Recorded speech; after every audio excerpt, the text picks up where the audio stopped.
Des élus américains appellent Joe Biden à cesser de fournir des armes au Maroc.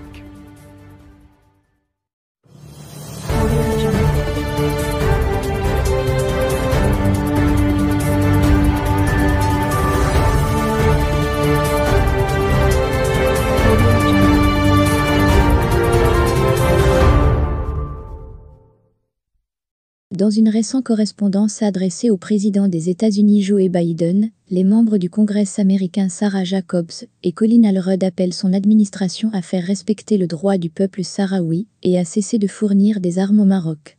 9 autres membres du Congrès Sarah Jacobs, Colin Allred, Dina Titus, Dwayne Phillips, Juan Vargas, Suzanne Sauvage, Todd Liu, Andy Levin, Joaquin Castro, David Cécine et Karen Busson, eux aussi, signé la lettre. Nous vous écrivons pour exprimer notre préoccupation concernant la politique actuelle des États-Unis à l'égard du Maroc et les revendications du Royaume sur le Sahara occidental. En décembre 2020, l'administration précédente a officiellement reconnu les revendications de souveraineté du Maroc sur le Sahara occidental, malgré le fait que les administrations républicaines et démocratiques ont refusé pendant des décennies de reconnaître les revendications de souveraineté du Maroc sur le territoire.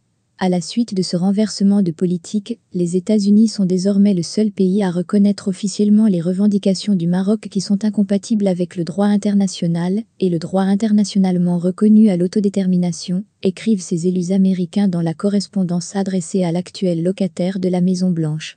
Rappelant que la Cour internationale de justice et la Cour européenne de justice ont rendu plusieurs décisions claires soutenant le droit du peuple sahraoui à l'autodétermination et concluant que le Maroc n'a pas le droit de revendiquer le territoire, ils se disent particulièrement préoccupés par l'accord sur les armes que l'administration Biden a accepté de conclure avec le Maroc. En décembre de l'année dernière, l'administration précédente avait notifié au Congrès des ventes d'armes d'$1 milliard au Maroc, dont 4 drones MQ-9B Sea Guardian, et des munitions à guidage de précision, Elfir, Paveway et JDAM, Joint Direct Attack Munitions, sous l'administration actuelle. Au contraire, sans garantie du Maroc. Nous craignons que ces armes ne soient utilisées de manière offensive contre le peuple sahraoui, ou ne facilitent autrement l'occupation illégale du territoire par le Maroc. Enfin, bien que nous soyons soulagés par la récente nomination de Staffan de Mistura au poste de nouvel envoyé personnel du secrétaire général des Nations Unies pour le Sahara occidental, nous sommes préoccupés par le fait que les États-Unis n'ont pas pris d'engagement clair montrant aux Nations Unies que Washington soutient un règlement permanent et pacifique entre le Maroc et les représentants reconnus du gouvernement sahraoui, poursuivent les signataires de la lettre.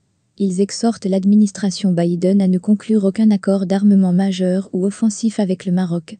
De tels vents pourraient être hautement inappropriés à la lumière de la récente escalade de la violence entre l'armée marocaine et le Front Polisario, estiment ces élus américains.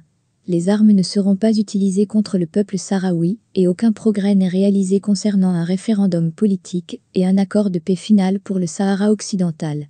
Il demande par ailleurs aux 9 autres membres du Congrès signataires de la lettre à s'informer du paquet d'armes et de l'examen par l'administration de sa politique à l'égard du Sahara occidental et du Maroc, y compris les conséquences à court et à long terme de la reconnaissance des revendications territoriales du Maroc sur les perspectives de paix. Les États-Unis jouent un rôle crucial dans ce conflit prolongé.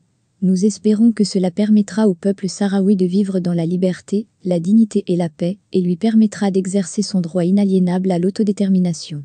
Nous vous remercions de l'attention que vous portez d'urgence à cette grave affaire, concluent les sénateurs américains.